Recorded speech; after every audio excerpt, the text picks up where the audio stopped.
Okay, time for a single best chart, and it's easy to do when Ed Hyman writes for Evercore ISI. His chart was on the capital goods recession. Here is a great chart. I didn't realize this when I put it together this morning. The idea of the buildup in American might, Capex through the 70s, through the 80s, up we go, and we get to 2000 and something changes. The duration of this peak here is nothing compared to the flatness we've seen coming out of the crisis. It is just remarkable, the dearth of cap goods. Ed Hyman, is it going abroad? Is the new globalization nothing more than the transfer of our investment spirit abroad? Well, I think that the U.S. economy has changed so much, looking at that chart. So when I travel around to places like Boulder, where you played hockey, what's driving places are sports and entertainment, healthcare, higher education, new tech, e-commerce. Not the chart you have there. But a lot of that Capex spending has gone to China in particular.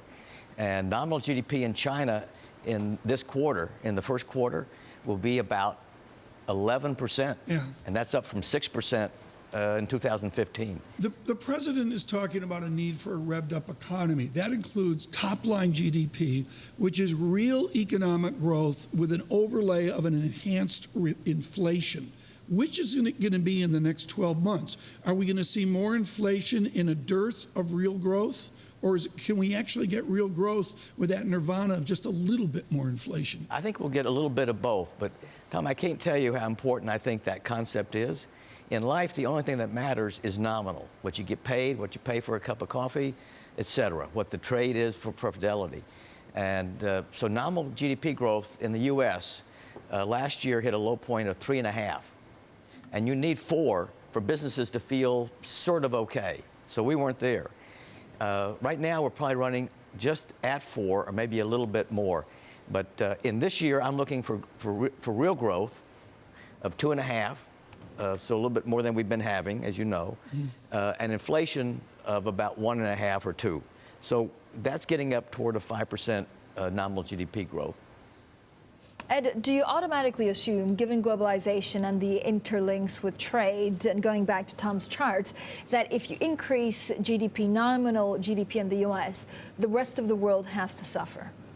No, I don't. I think the rest of the world will probably be better off. You know, one of the things that's happening, as I mentioned at the beginning, is that central banks keep pushing like crazy. We spend all this time on Trump, which I think is well spent, but we should also spend time on monetary policy, and they keep increasing balance sheets, money supplies. So, for example, yesterday, they reported the money supply in the Eurozone. It was up 5%. We're up around 6 or 7. China's around 11. So the bias for global nominal GDP is to pick up a little bit. It's a higher odds that direction than it is to slow from where it is right now.